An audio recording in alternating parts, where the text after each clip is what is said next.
Quando geralmente eu estou operando, né, eu gosto muito de olhar para esse gráfico, ou seja, o que eu tenho nessa esquerda, gente, ou seja, entendi que eu tenho um preço acima das duas médias, por exemplo, né, que seja o gráfico diário, para medir a tendência, ou seja, a função da média móvel ali não é ser um suporte de resistência dinâmico, teoricamente, digamos, nesse nosso modelo que a gente está construindo aqui com vocês no racional. E aí, a partir do momento que eu entendi que eu tenho as médias, eu quero identificar, bom, qual que é o próximo suporte? Bom, aquele próximo suporte, ele fala assim, ó, ei preço, ei mercado, se você corrigir até esse suporte aqui, deixar um candle de reversão, um engolfo de alta, ou um doji, ou um martelo lá no fundo, e conseguir ganhar a sua máxima na sua sequência, bom, eu acho que é um bom ponto de compra. Então, ou seja, na maioria das vezes nós estamos mais esperando do que atuando. Só que quando a gente chega no mercado, a gente quer muito mais atuar do que esperar, né? E o mercado, ele é contra-intuitivo, né? Marcelão sabe bem, né, disso, né, Marcelão? Quando a gente já trabalhou nisso e vem trabalhando ao longo dos anos, mas, poxa, eu quero comprar barato, né? Eu quero vender caro. Porque muitas das vezes a gente vê muita gente comprando sim muito topo, né? Tá subindo Embraer, tá subindo, por exemplo, Bitcoin, como a gente falou, tá subindo, cara, sai aquele fundo maluco, né? E quer tomar o mercado a qualquer custo, e aí não aguenta uma correção, porque o mercado está em uma volatilidade muito mais alta, ele tem uma amplitude muito maior, e talvez essa correção, né, caso venha, que por exemplo, pode ser uma retração de 38% do movimento, no Fibonacci, por exemplo, já vai ser o stop que ele fez por lá, ele estopou e vai ficar bravo, né? E aí, enfim, o mercado pode pegar uma região de suporte interessante. Então, aí dentro disso, Giba, se eu entendi que eu tenho um preço assim, trabalhando acima das médias, entendi que eu tenho uma região que pode ser um suporte, e se eu acrescentar um oscilador, como o Giba está falando do BFR no caso, eu quero entender se de fato o preço chegar nessa região de suporte, continuar acima das médias e eu tiver esse preço na região de sobrevenda, que eu tenho aqui no caso do IFR, para quem não sabe, ele é um indicador antecedente, né? Ele antecede os movimentos.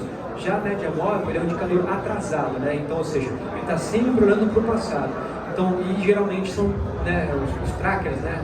Todos que são seguidores de ciência, eles são atrasados.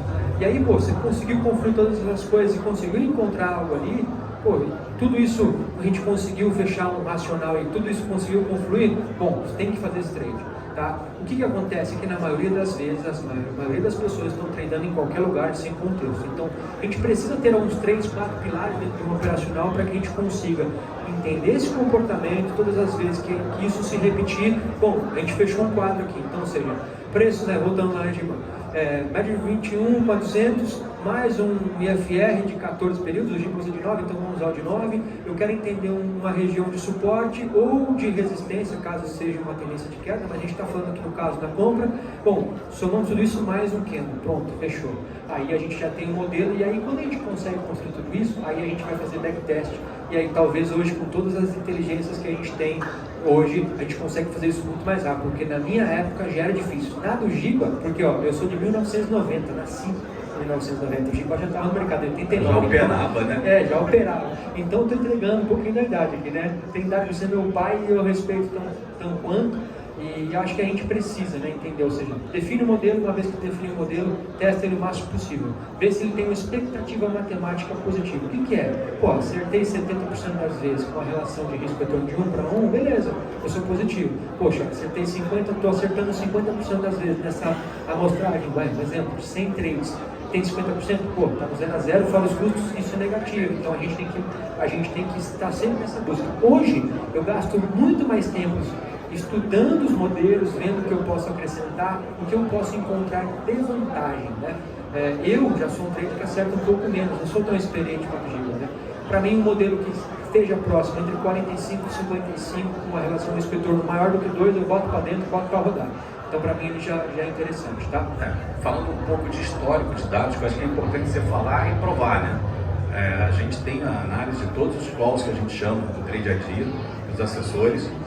O Scott viu aí no fechamento do ano como é que foi o meu resultado, absurdamente positivo, e só tivemos 2 meses bons ano passado em bolsa, mas foram os 2 meses que eu surfei muito, porque eu acredito que a tendência ela vai acontecer de vez em quando, e a aposta da análise gráfica é sempre essa, vamos esperar ter um movimento. Quando não tiver, estou ali tomando meus stops. Agora em janeiro, eu comecei os primeiros dias tomando pancada até dizer chega. Eu acho que todo mundo no mercado em bolsa era comprar, estopar e vender, estopar também, porque ele ficou andando 5% de um lado para o outro, não dava o gain do 10, 15%, que a gente tenta buscar, mas pegava os top de 3, 4, 5% de todo mundo. Mas eu não fico nervoso por isso, acabou minha carreira, nunca mais vou estudar análise técnica, eu não acredito mais nisso, como muita gente faz quando começa a análise técnica, toma 2 stops, isso não serve para nada. E não, o jackpot está ali, né? O prêmio ele vem. Aí eu já vi isso várias vezes. Eu fechei o ano passado super bem, aí se passei nos outros anos, a estatística é igual.